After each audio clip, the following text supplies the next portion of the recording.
Si tu ne crois ni au Dieu ni au diable, si tu as une envie de hurler. Alors voilà, pourquoi ne pas commencer effectivement par une citation du grand Victor Hugo, mastodonte de la littérature française, poète, dramaturge, écrivain, politicien, humaniste avant tout, défenseur de toutes les causes ou les laissés pour compte, les démunis, ceux qui ne pouvaient pas se défendre, avait une voix en lui. Peut-être était-il le père spirituel de cette chanson française engagée et poétique dont je vais parler aujourd'hui.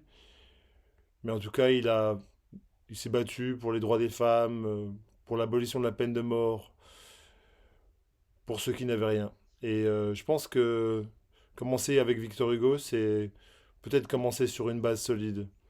Donc, je vous remercie de m'avoir rejoint ici, si vous me regardez.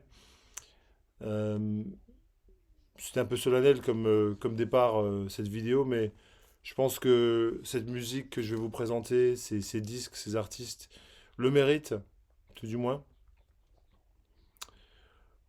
La chanson française est empreinte de poésie, ça c'est indéniable. On a une chanson qui repose beaucoup sur le vers poétique. Pas tout évidemment, mais quand on pense aux grands de la chanson française, on pense à des gens comme Brassens, Brel, Ferré, dont je vais parler là. Ils nous ont apporté autant de vers étudiés dans les écoles que Victor Hugo, Aragon ou Jules Vallès ou ne sais-je. Et je pense que c'est un peu leur rendre hommage que de faire cette petite vidéo sur cette modeste chaîne. Mais quoi qu'il en soit, j'aimerais bien commencer. Et pour ce faire, je vais commencer avec un géant, le grand Georges Brassens. Donc c'est le volume numéro 3 de cette série de 12 albums qui réunit toute sa discographie, effectivement. Chanson pour l'Auvergnat. Donc le natif de Sète, évidemment, tout le monde le connaît, on ne le présente pas. Il a laissé une ombre, je veux dire, monolithique la chanson, le reste de la chanson française, hein, je dirais. Avec ces paroles toujours qui vont entre l'humour d'une finesse absolument impeccable jusqu'à des observations de société qui sont tellement perspicaces. Je veux dire, Georges Brassens, c'est, ça me rappelle cette citation de Godard à propos du film de Bresson, Au hasard Balthazar. Godard, il avait dit que Au hasard Balthazar, c'est le monde c'est la description du monde en 1 heure et demie. Et je trouve que ça s'applique beaucoup à l'œuvre de Brassens. Il y a tout dans Brassens. Alors, Chanson pour l'Auvergnat, évidemment, c'est effectivement imparable. Mais pour moi, personnellement, la poésie à l'état pur ici, c'est la prière. La prière qui est pour moi la plus belle chanson du catalogue de Brassens, c'est mon avis à moi, hein, qui est un poème en fait, ce qui avait été adapté en chanson. En fait, c'est une mélodie que Brassens avait repris 2 fois. Il n'y a pas d'amour heureux et puis la prière. Mais quand je lis ou quand j'écoute la prière, ça me fout une chair de poule, une mélancolie à l'état pur. Enfin voilà quoi. Bon, ensuite, je vais passer au plus grand des Belges, Monsieur Jacques Brel, indéniablement, pour toujours. Évidemment, il n'était pas français, mais il avait la chanson française dans le sang. Un vrai poète. Quand j'entends Jacques Brel, par exemple, des chansons comme Les Vieux, qui n'est pas sur donc ces gens-là, qui est sorti en 66. Mais j'entends Les Vieux, je me dis, il est tellement perspicace, les observations sont tellement pointues. On voit qu'il avait le sens de l'observation et il pouvait capter l'essentiel de l'humanité, de ce qui fait le, le- le noyau intérieur des humains, quoi, des gens. on l'entend là-dessus. C'est pareil, je vais reciter Godard et au hasard Balthazar, mais franchement, Jacques Brel, c'est vraiment un observateur de premier ordre. Mais avec Jacques Brel, c'est pas seulement l'observation, c'est aussi la façon dont il donne ses observations, son phrasé, ses mots accentués de certaines façons qui rendent cette musique, enfin, qui accentue le niveau poétique de ce qu'il raconte. Quand je vois des paroles comme l'Agidio c'est à 20 fleurs, quand le venir brûle de faim, qu'on croit se laver le cœur, rien qu'en se lavant les mains, qu'on a les yeux plus grands que le ventre, qu'on a les yeux plus grands que le cœur, qu'on a le cœur encore trop tendre, qu'on a les yeux encore pleins de fleurs. Et, enfin voilà, ce sens de l'anaphore qui percute, c'est juste magnifique. Alors là-dessus, il y a ces gens-là qui a été repris moult fois. Jeff, le tango funèbre, l'Agidio, Mathilde, enfin il n'y a que des classiques. Donc je vous conseille, ah bah, tous les albums de Brel sont recommandables, mais après, pour moi, au niveau de la poésie, c'est vraiment dur à battre ça. Puis, le troisième monstre sacré de cette chanson française, indéniablement, c'est quand même Léo Ferré.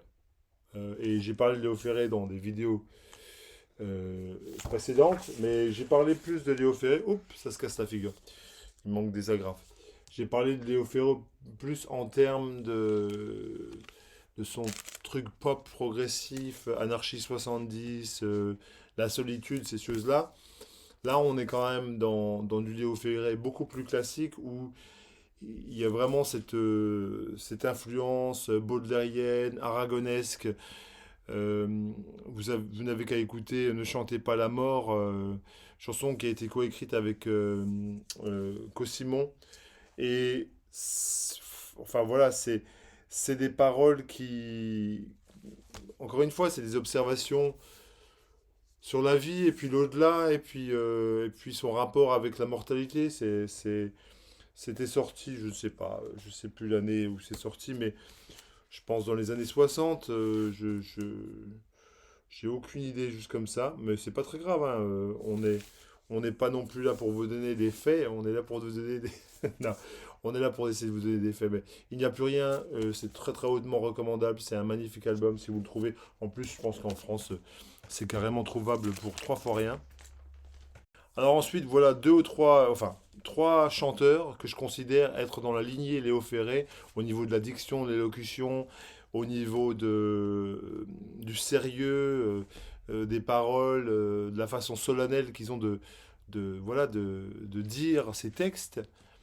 Je trouve que ces trois chanteurs qui sont en fait reliés sur une espèce de même scène en fait, parce qu'ils appartenaient à un même groupe d'amis. Donc je vais commencer avec le grand Gilles Elbaz. Et je voulais vous montrer cet album, mais en fait, enfin, cet album est magnifique, mais je voulais plutôt maintenant parler de celui-ci. Alors j'ai plusieurs albums de Gilles Elbaz, et je peux que hautement vous recommander ce chanteur. Il est souvent accompagné du grand Siegfried Kessler. Alors Siegfried Kessler, c'était un pianiste, il jouait du piano électrique, enfin il jouait beaucoup d'instruments type piano, clavier.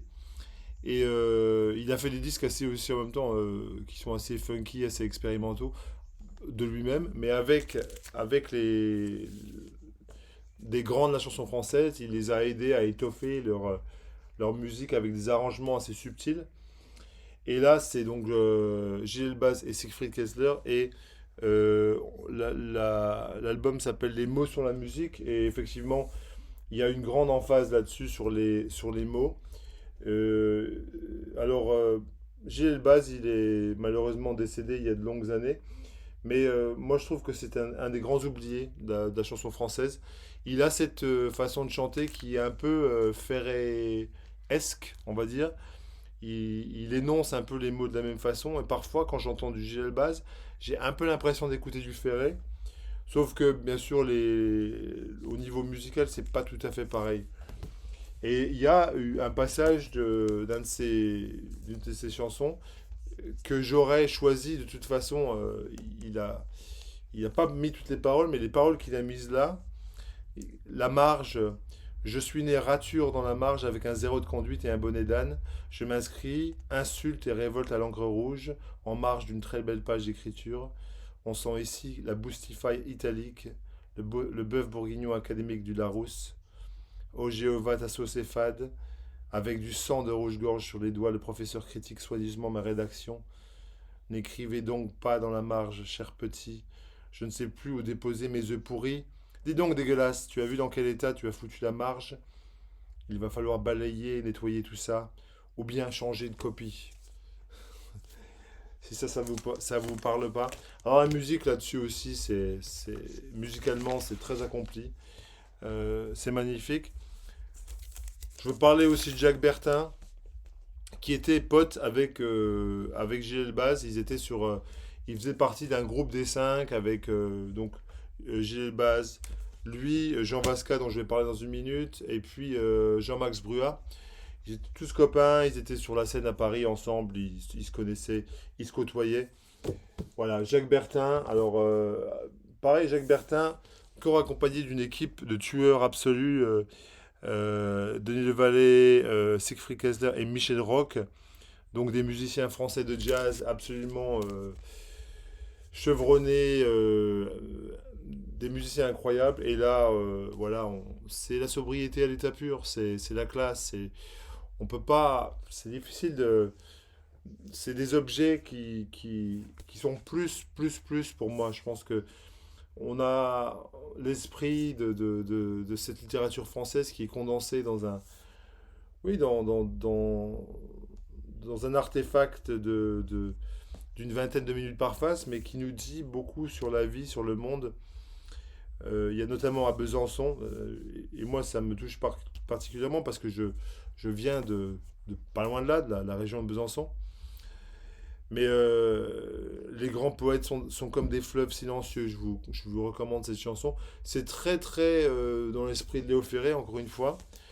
Et puis, je voulais vous parler aussi du grand Jean Vasca, dont j'ai deux ou trois albums aussi. Et je voulais parler de L'Ange Exterminateur, mais je pense que cet album, c'est celui sur lequel je reviens le plus, Vivre en flèche, parce que, pareil, il y a des arrangements qui sont un petit peu plus étoffés. C'est moins, il y a ce côté moins dépouillé. Parce que, voilà, L'Ange Exterminateur, c'est vraiment, il y a ce côté un peu solennel, un peu rabougri.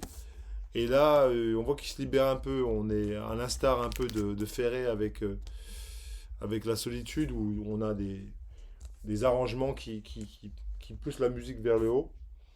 Là, il y a un côté assez. Ouais, je dirais pas que c'est funky, mais on a un côté plus joyeux déjà. Vivre en flèche. Ouais. Et il y a encore une fois des superbes vers qui sont publiés là dans la rue, qui ricanent avec ses vieilles pluies.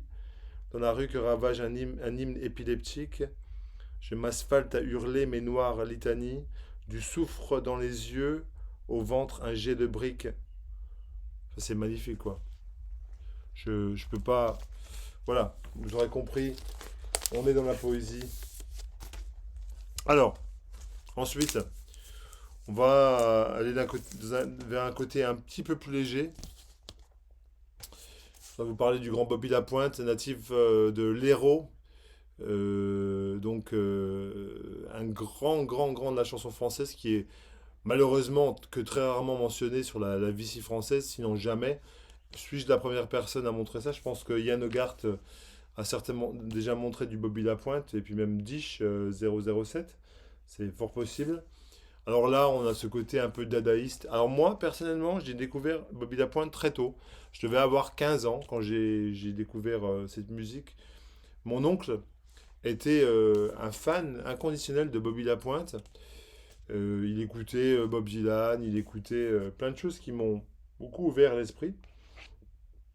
Je pense qu'au niveau des mentors, quand j'étais jeune, musicaux, mon oncle, c'était vraiment la personne qui m'a apporté le plus. Je sais pas, j'ai découvert par exemple Harvest, Neil Young, ou les premiers disques enfin les premières chansons de Robert Johnson, j'ai découvert à travers ça. Ça a forgé vraiment ma curiosité musicale à long terme.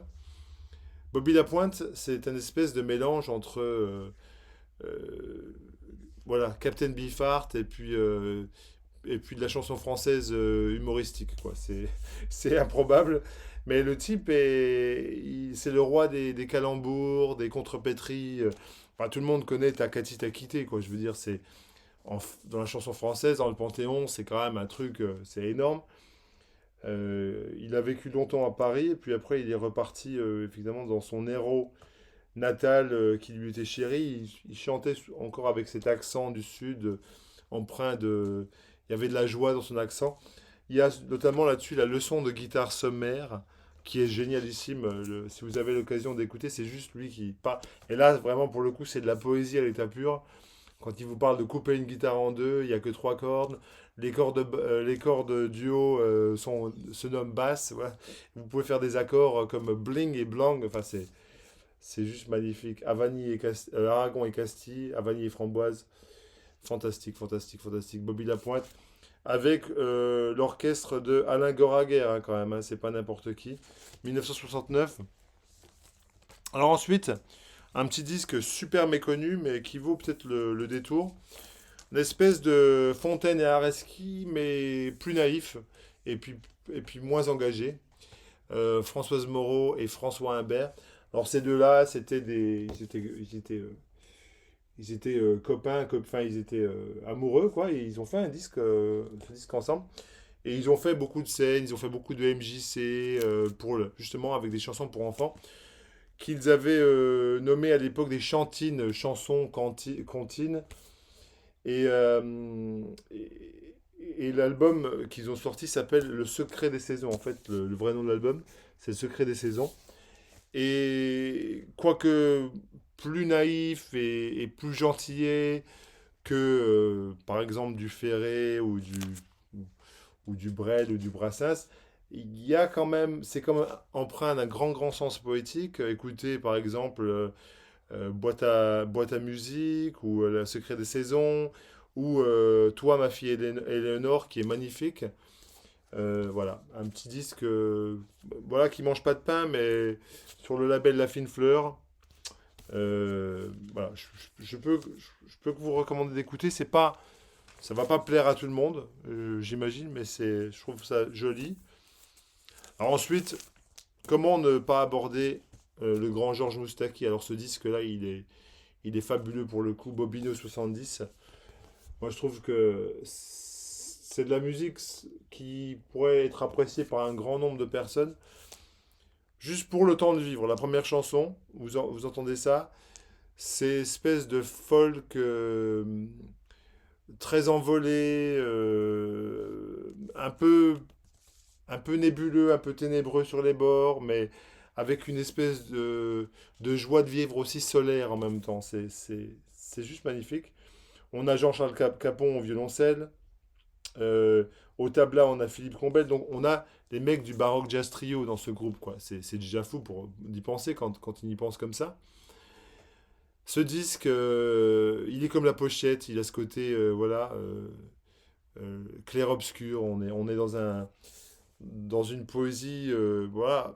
Encore une fois, c'est à fleur de peau. On a ma liberté. Il faudra bien mourir un jour, qui est ma foi une chanson d'une tristesse requiem pour n'importe qui. Voilà. Georges Moustaki, qu'on connaît bien sûr pour le Métèque, entre autres, mais je vous conseille grandement cet album. Et il y a aussi la participation de Catherine Le Forestier, dont j'aurais pu parler aujourd'hui, mais que je ne vais pas mentionner, mais qui est aussi une grande artiste, la sœur de Maxime Le Forestier. Alors il fallait bien que je reparle un peu de Brigitte Fontaine, parce que bon, elle a fait tellement de disques fabuleux. On parle d'engagement, on parle de poésie. Comment ne peut-on pas parler de Comme à la radio, qui est certainement, enfin, c'est vu comme son plus grand disque. Moi, mon disque préféré de Fontaine Areski, c'est L'Incendie. Mais en numéro 2, solidement, je mettrais celui-ci, qu'elle a enregistré avec l'Art Ensemble of Chicago. The Art Ensemble of Chicago. Et Areski, évidemment, qui est de toutes les aventures avec elle. Donc on a un groupe incroyable, Joseph Jarman, Malachi Favors, Roscoe Mitchell, Lester Bowie, Leo Smith, là ça c'est l'Art Ensemble. Et puis après, on a Albert Guez, Jacques Higelin, Jean-Charles Capon, dont on parlait il y a une seconde. C'est un groupe incroyable. Rien que la chanson titre, comme à la radio, c'est juste magnifique. Euh, J'adore quand elle déclame que Marx, merci pour Marx, ou un truc comme ça. C'est tellement délirant. C'est de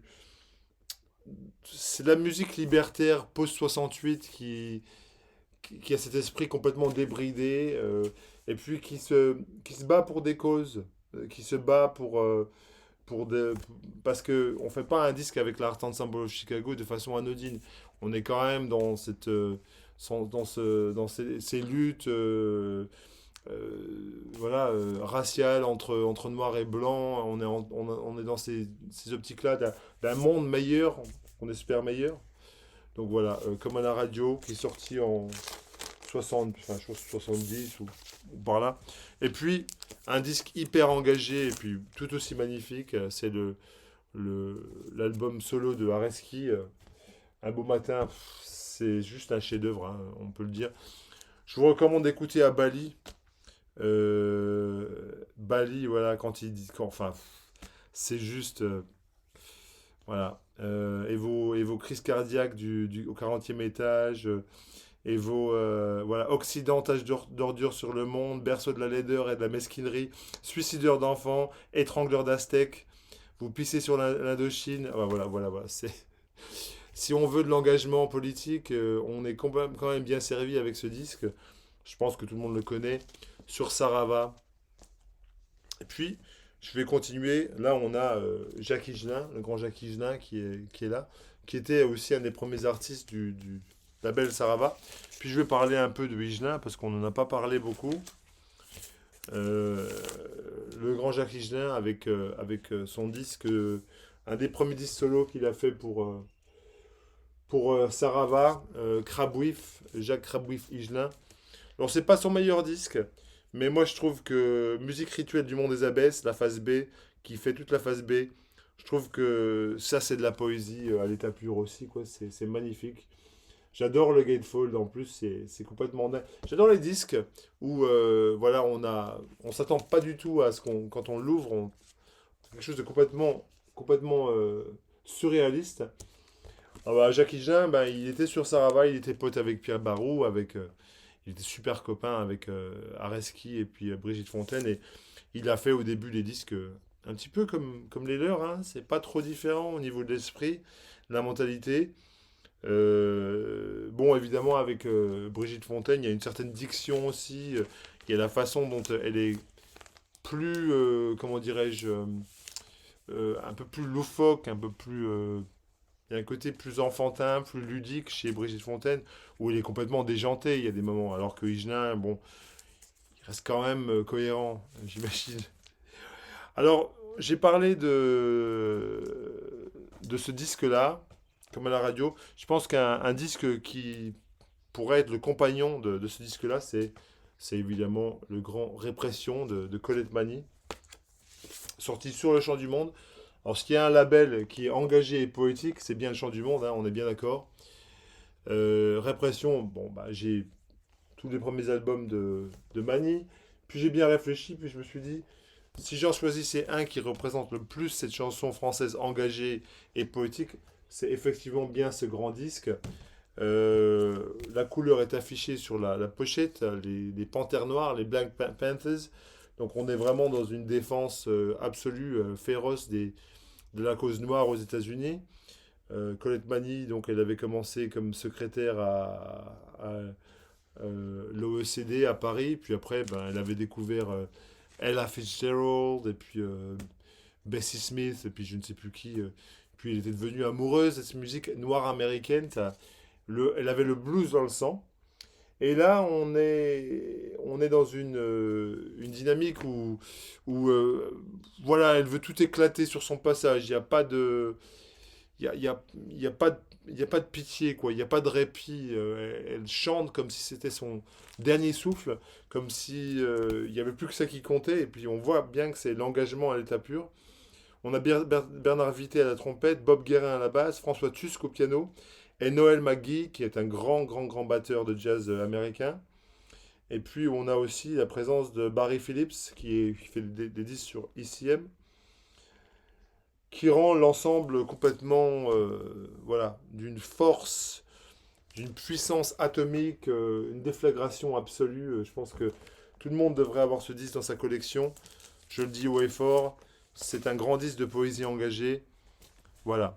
Alors, j'ai des disques partout là, ça. Ensuite, on va passer plus à des disques qui sont plutôt vers la fin des années 70. Là, on arrive au milieu à la fin des années 70. Un disque de 1975, François Béranger, l'alternative avec Jean-Pierre Larsen, entre autres. Euh, François Béranger, alors déjà, c'était un type qui, à l'instar de Catherine Ribeiro, par exemple, ou Beate Kielski, c'était des gens qui étaient engagés déjà dès l'adolescence. C'était des gens qui étaient déjà dans des causes, dans des manifs, tout ça, quand ils avaient 13, 14, 15 ans, qui étaient follement rageurs contre la société. Et lui, il a amené ça encore plus loin parce qu'il était ouvrier chez Renault à Boulogne-Billancourt et il a pris sa rage d'ouvrier et l'a mis en parole, en musique. Et j'ai déjà parlé de ce disque sur cette chaîne et je voudrais remettre l'éclairage sur Paris Lumière, la phase B, qui est une espèce de d'ode psycho-progressif de chansons françaises euh, nerveuses et revendicatrices. Je pense que c'est un disque qui est assez accessible à tout le monde. Et au niveau de la poésie, au niveau de l'engagement, on ne peut pas faire plus, hein, je veux dire. Je pense que François Béranger, il est quand même dans un niveau qui est quand même assez élevé. Alors, je parlais de Beate Kielski, j'en ai déjà parlé, mais La Folle, quand même, c'est aussi un album très rageux. Quand j'entends Beate Kielski, j'ai l'impression d'entendre un peu du espèce de mélange entre Patti Smith, euh, quelqu'un comme voilà, Marianne Faithfull, Nico. On a toutes ces. Il y a beaucoup de chanteuses avec une très forte personnalité qui me passe par la tête quand j'entends cette musique. Et pourtant, voilà, on est quand même dans un niveau aussi qui est. Voilà. Je pense que ce qui est un peu daté dessus, c'est un peu les arrangements jazz fusion qui sont peut-être parfois un peu superflus. Mais on a quand même François Jeannot au synthé, là on a des pointures de la musique quand même qui sont là-dessus. Ça date de 76-77. Et puis, il y a par exemple les pissenlits dessus, La Folle, la chanson titre qui est incroyable. Maba Bea Tekielski, native d'Avignon, il me semble, sur le label Isadora. C'est ça, c'est des albums que vous pouvez encore trouver en France, je pense, à des prix assez intéressants. Je pense que si vous habitez en France, il y a plein de ces albums que vous pouvez trouver encore. Moi, je sais que j'étais à Montbéliard il n'y a pas tellement de temps. J'ai trouvé des albums de Mani, enfin, il y avait des albums de Colette Mani là, dans les bacs pour 10 euros, 15 euros. Je pense que c'est trouvable. Alors, comment ne pas parler de la grande Catherine Ribeiro, évidemment, hein, Et j'ai choisi cet album parce que cet album, au niveau de l'engagement et de la cause politique engagée, c'est vraiment l'album qui me vient le plus à l'esprit directement.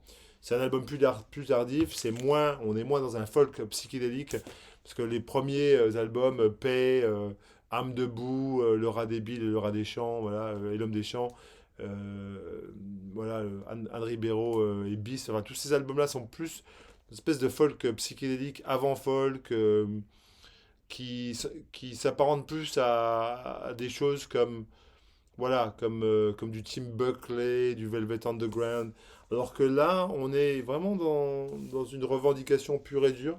Alors, le Gatefold, il est juste fou. Et vous n'avez pas le privilège du cœur. Il y a une citation de Valéry Giscard d'Estaing. Donc ça vous dit tout, quoi, en fait, hein. Ben, les, les paroles, par exemple, de Poème non épique numéro 3. Des ouvriers matraqués par la police, ils occupent leurs usines sur ville, les HLM se tordent de douleur, Les Zup se multiplient comme des rats. Les arbres disparaissent sous le béton, armés jusqu'aux dents. Les Juifs, les Nègres, les Arabes, les Gitans, les Indiens, les sous-produits se multiplient minorités. Combien de temps, combien de temps? Combien de temps vos faces de loups capitalistes? Combien de temps mes cauchemars nazis? Là, ou dans la nuit noire, je m'éveille, etc., etc., etc. Voilà. Donc, Catherine Ribeiro, effectivement. Alors, j'ai hésité un petit moment à inclure un disque de Gainsbourg parce que, effectivement, on parle d'engagement et moi, ça me ramène toujours à cette vidéo de Gainsbourg où il parle de la Marseillaise et il disait que la Marseillaise c'était un chant révolutionnaire, le reggae c'était une musique révolutionnaire et donc aux armes, etc. C'était sa justification pour faire de la provoque et de la chanson engagée. Puis je pense que c'est assez engagé. Et puis de toute façon, avec Gainsbourg, c'est toujours poétique. Moi, je considère ça comme vraiment un de ses sommets discographiques. Alors, c'est, il y a que des chansons qui tuent là-dessus. Et pour dire c'est un album reggae fait par un Français, moi, je le mets quand même dans un panthéon de mes albums reggae préférés. C'est quand même fou. On peut dire que le mec était talentueux. 1977, voilà. Alors ensuite, je vais finir avec quatre chanteurs un peu tordus. On va s'amuser pour finir. Alors, je vais vous parler un peu de Albert Marker. Albert Marker, Dijonais de naissance, donc pas très loin de là où je viens. Et qui a fait des albums qui étaient très proches de tout ce qu'on appelle le rock in opposition. Donc, c'est un mouvement. Bon, ça a plutôt été inventé par la presse britannique, hein. Ça rassemble des groupes comme Henry Cow ou Hard Bass ou en France on avait Hardzoid, il y a Univers Zero.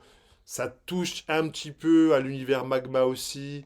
Puis là-dedans on peut classer Albert Marker, qui est l'espèce de Frank Zappa francophone avec ce côté un peu, voilà, le pont entre Frank Zappa et puis Georges Brassens, on va dire.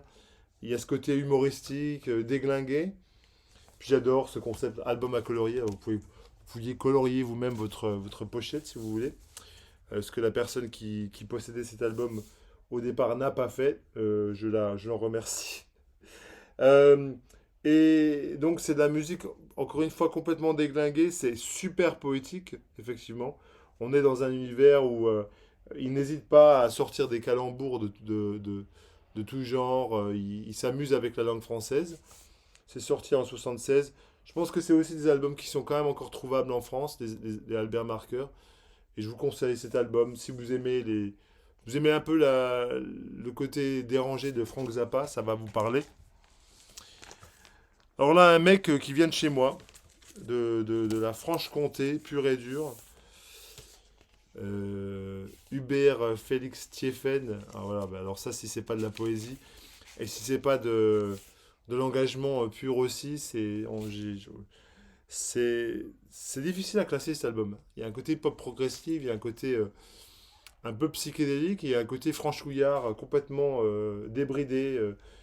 Euh, c'est de la désinvolture totale, quoi. Hubert Félix Stephen, moi je trouve que il a un côté super désinvolte.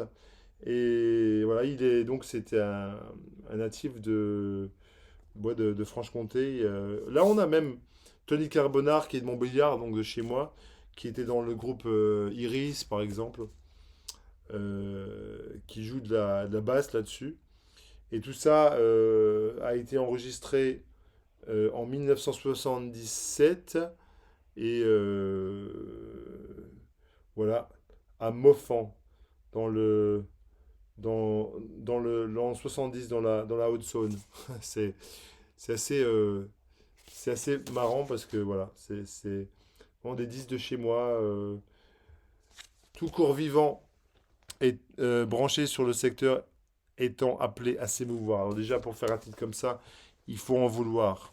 Il faut vraiment, vraiment avoir l'âme d'un André Breton euh, pop. Alors, euh, comment ne pas parler de Pierre Vassiliou? Alors, Pierre Vassiliou aussi, c'est aussi un déjanté hein, de la vie. Hein. C'était vraiment un type. Voilà, moi je trouve que ces albums sont super intéressants. Il est cul nu là sur la pochette. c'est. Voilà, ça représente bien. Ouais. La première chanson qui s'appelle Pierre bat ta femme, déjà, on a compris le. Mais c'est vrai que Vassiliou, c'est quand même très difficile à définir comme musique parce que on est vraiment dans cet album ici, il y a vraiment un côté pop folk très fort. Les chansons sont super catchy, hein, il y a aucun problème, hein, vous pouvez mettre ça. Moi parfois je mets cet album, je me perds complètement, j'ai l'impression de jouer quelque chose de complètement différent. Mais c'est pas un type qu'on nomme très souvent. Et moi je pense que si vous êtes en France, vous tombez là-dessus, Voyage il s'appelle, pour pas trop cher, n'hésitez pas une seconde. Hein. C'est un album de pop française. C'est magnifique. Et encore une fois, on est dans ce côté un peu poétique, déjanté, voilà, un peu André Bretonnesque, un peu aragonesque sur les bords, mais en beaucoup moins sérieux, évidemment, on est d'accord. Et puis, le petit dernier, c'est un disque que j'affectionne tout particulièrement, parce que c'est vraiment un disque magnifique à tous les égards. Innocence de Antoine Thomé. Alors voilà, ça c'est pour le coup, c'est super original comme mouture. C'est de la musique, c'est de la chanson folk avec des accents nord-africains très forts. Il chante parfois dans une langue inventée qui s'apparente un peu, je sais pas, ça ressemble un peu à du basque ou je sais pas quoi. Mais c'est tout à fait inventé. Puis il chante en français. Et et les paroles sont magnifiques. La nuit était profonde et noire, voulait-elle te garder captif? Et la mer sous ta barque étroite, dansait comme un animal rétif, tu étais seul, mais nulle part ne venait troubler ton cœur, et tu chantais dans le silence, tout en guidant ton frêle esquif entre les vagues et les récifs, un choix de joie et d'innocence. Ah, voilà, j'ai tout dit. Donc là, on a Didier Lockwood de violon, entre autres, hein, par exemple, et puis on a une instrumentation qui comprend de la contrebasse, du sax alto, du violon, de la guitare à trois cordes. Donc lui, il joue de la guitare à trois cordes, effectivement. C'est intéressant quand on le voit. Voilà. Vous voyez. Hop. Et il a une voix ténébreuse, envolée, enjouée. Enfin voilà. 1979, Antoine Thomé. Et son premier album sur Moshenaïm est très très bien aussi. Je l'ai aussi, mais voilà. Ok. Je vais m'arrêter là. J'espère que ça vous a plu. Je vous embrasse tous. Et puis, voilà, j'ai fait des erreurs certainement. Et puis, j'ai fait des digressions un petit peu à la con. Mais bon, je voulais juste faire une petite vidéo sur ce thème. Ça me plaisait. Et puis, voilà. J'attends vos retours avec grande impatience. Merci beaucoup.